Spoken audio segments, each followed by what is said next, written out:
welcome to the Autocar show. Now today we have a big comparison, and it's not big in terms of size, but it's big simply because the Alto is the biggest, highest selling car in the Indian market. It's selling obscene number of cars every month, year on year.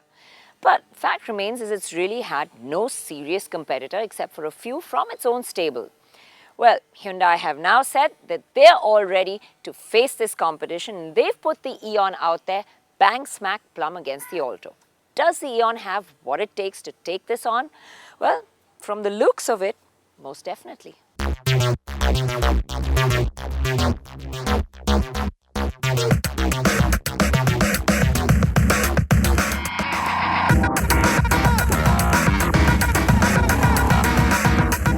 Eon looks designed for tomorrow, and in contrast, the Alto looks quite aged. The cuts and creases of the Eon all flow along the car, creating a form that's really pleasing to the eye. The smartly detailed front bumper and rising shoulder line give it a sporty air, and the crescent-shaped tail lamps look really great. The Alto is all too square in comparison, quite literally. It's boxy, angular, and very old generation. There's no doubt that if you want a car that will impress, the Eon it is. Being inside the Eon actually feels like being in an entire different generation. Feels like I came from black and white movies into a color picture. This is so much more futuristic. It's so much better quality. Everything from little things like the switchgear, the knobs, the central console, the plastics, it all feels much better inside the Eon. And it also feels lots more spacious, lot more airy. The beige gives it an open feeling. The seats themselves are extremely comfortable. The black and beige plastics of the Eon appear quite plush for a car of this value, and fit and finish is good too. Storage is all over this little car, from the front door pockets to the scoop on the dash and the large glove box, also central console areas. However, despite the wow factor, there are a few things that we did not like the fidgety central air vent and the A-pillar, which does hamper visibility. In contrast, the Alto feels better as far as visibility goes, but everything else falls short. Storage is not as generous, everything else looks old school, and plastics are not as great as the Eon's. Panel gaps on the glove box and exposed screws make it feel like a budget car. The boot too is a small area, and this is where the Eon scores again with a generous 215-litre boot.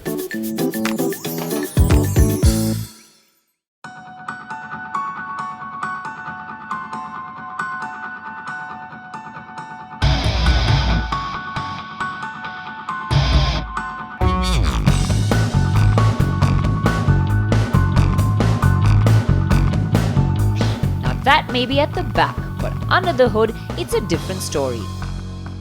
The Eon is powered by a 3-cylinder 814cc engine with just 55 bhp, whereas the Alto gets the K10 996cc with 67 bhp. And what's on paper does translate onto the road. The K10 engine feels really nice in the Alto. It's great off the line. It's responsive, and what's really nice about this engine is that it's just so drivable. Even in the city, you can amble around higher gears, lower RPMs. You can be a lazy driver. You don't need to shift gears too much. Just put your foot down, picks up and moves on. It's a little bit more refined than the Eon, but you still hear it when you rev really hard. And of course, there is that gearbox whine.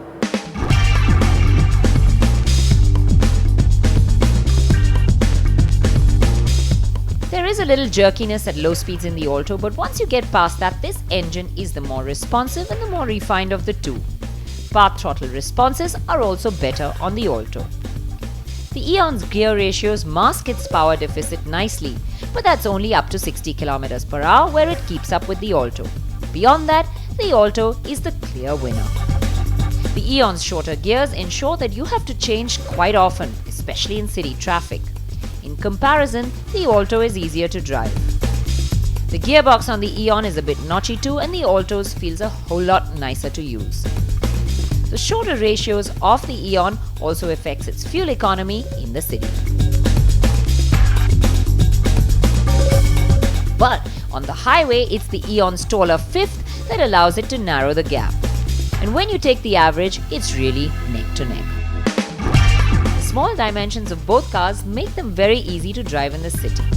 Whilst none can match the likes of a Figo in the ride-handling compromise, they're both quite different, especially as far as the steerings go. Even though it's a little heavier than that of the Eon on the whole, it's still light and easy enough for the city. But when you gain speed, it gives you a lot more confidence. It's consistent in the way it reacts. In comparison, the Eon steering is light and easy in the city, but it has a certain awkwardness, especially when you go off-center. It requires quite a lot of input initially to start turning, and then it suddenly gets sharp. It makes it a bit unnerving. It also doesn't self-center and feels numb at higher speeds. So overall, the Alto steering is the one that we liked better. Round the corners too, the Alto rolls less, and it just feels the safer, more sure-footed one of the two. But it's a different story when it comes to straight-line stability. Here's where the two cars are pretty similar. But we found that the Eon had better brakes. Especially over bad roads like this at low speeds, you feel that the Eon has a slight edge to its ride quality over the Alto, and that's simply because there's less body movement. You don't get sort of tossed around in the back seat. You're moving less side to side, and it's got a soft edge over the bumps. However, if there are some really big potholes, it does get caught out like that. The Alto does feel more pliant at higher speeds, but the backseat passengers get tossed around a fair bit. Now, features are an important part of this game, so let's take a look at the list. The Alto VXI comes at 3.2 lakh ex-showroom Delhi and comes with the power steering, the front power windows, central locking and internally adjustable outside mirrors.